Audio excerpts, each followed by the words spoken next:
Hey there, if you're anything like me, you've been anticipating the Canon S90, and I actually managed to get myself a copy off this camera, finally, from Amazon, and I wanted to show it off to you because I haven't seen any other videos yet doing that. So, here it is. This is the Canon S90. You probably already know about this camera if you're looking at this video. If you don't know, it's basically Canon's latest S series, which hasn't happened in quite a while, I guess. But it's basically a scaled-down version of their G series camera. Meaning it's a compact camera which has full manual control. It's basically something you can compare to with the G series, like the G10, G11 cameras from Canon, or some people are comparing it to the LX3 from Panasonic, and both those cameras are considered legendary in terms of compact cameras and full manual control. So I wanted to show you kind of some of the stuff about this camera, and talk about the build quality and also the user interface that's part of it, so you can get an idea if this is for you or not. So maybe starting out with build quality, this camera, as you can see, it's a compact camera. It is not super compact though, definitely something you can put in your pocket. However, if you compare it to some of the ELPH cameras, or if you compare it to Casio's XLM line, they're much slimmer than this is. It's about an inch thick, as you can see, but part of the reason for that is that you have this control dial here on the front of the camera, which is actually a really interesting feature, and it's one of the things that kind of set this apart from the rest of the Canon's line, or for that matter, pretty much any other compact camera out there. So this control dial, actually, you can program it to, control a variety of different things. You have full ability to change what it controls at any given time too. But generally, it'd be something that you control aperture, zoom, or shutter speed with. Although you can also make it change things such as the white balance, or the ISO, for instance, or exposure compensation for that matter too. So going through this a little bit more, the camera itself is actually metal. It looks plastic on pictures and probably in this video too. However, the front and back are wrapped in plastic. The top and bottom are, the front and back are wrapped in metal. The top and bottom are plastic. But it has a really good, kind of like strong feel to it, build quality to it. It definitely feels very sturdy. Feels a little bit heavy too. I'm not sure exactly the weight, but heavier than most compact cameras of this size, I guess, and that's probably due to, again, the build quality, the metal that's being used in the body. The ring also is metal, something that I'm very glad to find out for myself, just because, I was kind of worried about having a plastic piece over here that you're going to be messing around with a lot and worrying about how that's going to wear down as you use the product more and more. But it's all metal, and actually it feels really good. You can hear the clicks. It has this very mechanical almost quality to it. It's kind of reassuring, and it definitely feels like a really well thought out piece of machinery. So on the top here, on this corner over here, you have a pop-out flash, which I'll show you later on. You also have the on-off button. This button here actually is the button which lets you reassign what this control dial actually controls. You have the shutter button over here along with the zoom switch that you usually have in almost any other camera. And then again, the program dial letting you pick from, let's see here, it's custom, manual, aperture control, shutter control, program mode, auto, scene mode, low light, photography, and also a video mode. On the back here, we have a fairly large LCD screen, no optical viewfinder, but most people don't really care about that for a compact camera. I certainly don't. I'll show you the camera turned on. You probably won't be able to see the quality of the picture, but it's excellent.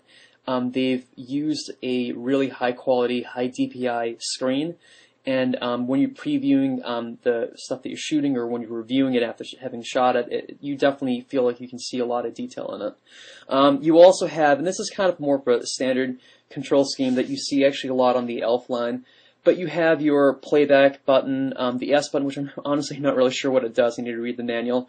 You have a menu button here and a display button here, which lets you change the display. Menu obviously changes any kind of menu settings. There's another control dial, so there's actually two different analog dials, one on the front and one on the back here. So you can kind of scroll through a lot of different controls, and that's the way the GUI's kind of been set up. The user interface has been set up for the camera. And then you also have your exposure compensation, flash, self-timer, and focus adjustments on either corner of here, or like in the joypad configuration. In the middle you have a function set button, which will let you call up additional menus that you can use in order to pick different kind of functions and play around with that stuff. So let's go ahead and turn this on. I'm going to actually turn this to the side here so you can see the lens expand or pull out. So as you can see, when turned on, the lens juts out a fair bit. The focal lengths for this camera are from 28 millimeters at the low end.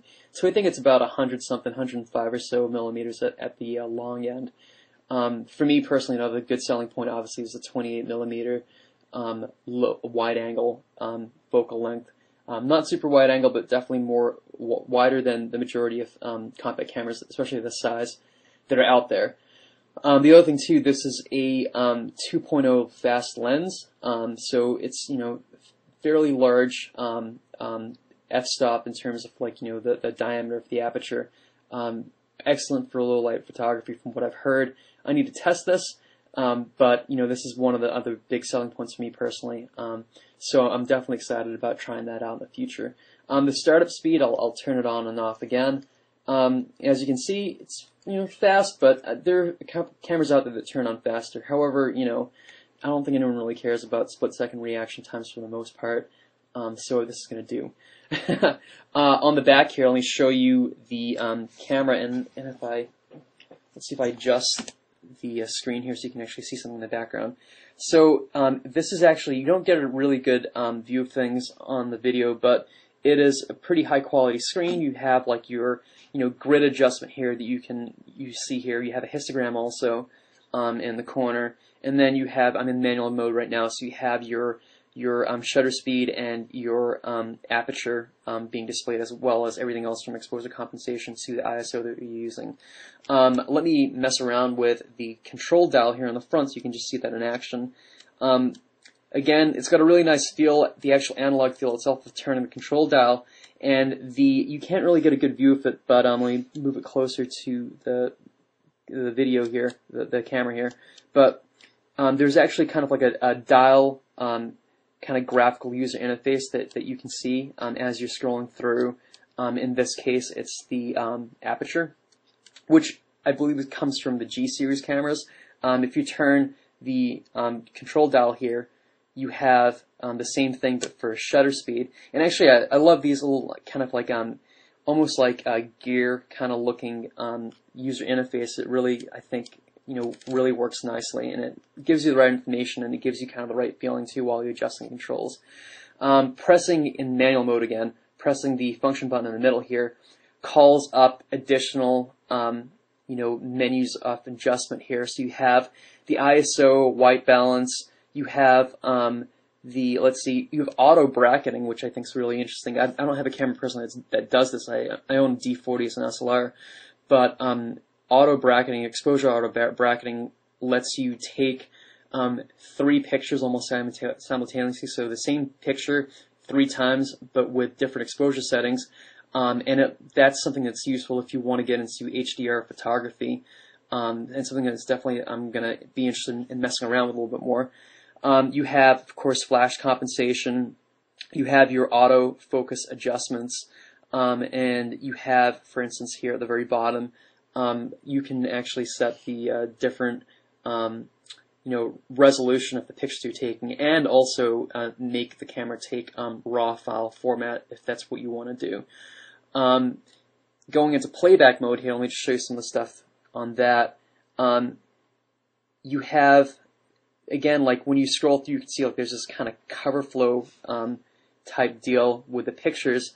Using the zoom buttons here on the top, you can actually also kind of change the thumbnail setting too, and see more of the pictures you've been taking, which I think is actually a really interesting feature. It seems almost like with this camera, no matter what setting you're in, they've thought of everything, and they've given you, every button has a meaning, or it has some sort of purpose, and pressing anything will let you access more of the controls. So I'm getting to about 10 minutes here, so I'm going to wrap this up. Again, this is the Canon S90. Great camera. I haven't had a chance to really play around with that much, but I'll take some pictures and post it on my blog. But hopefully this will give you at least a little bit of a preview of what it's like, and maybe you'll go out there and grab one on your own. Take care. Bye.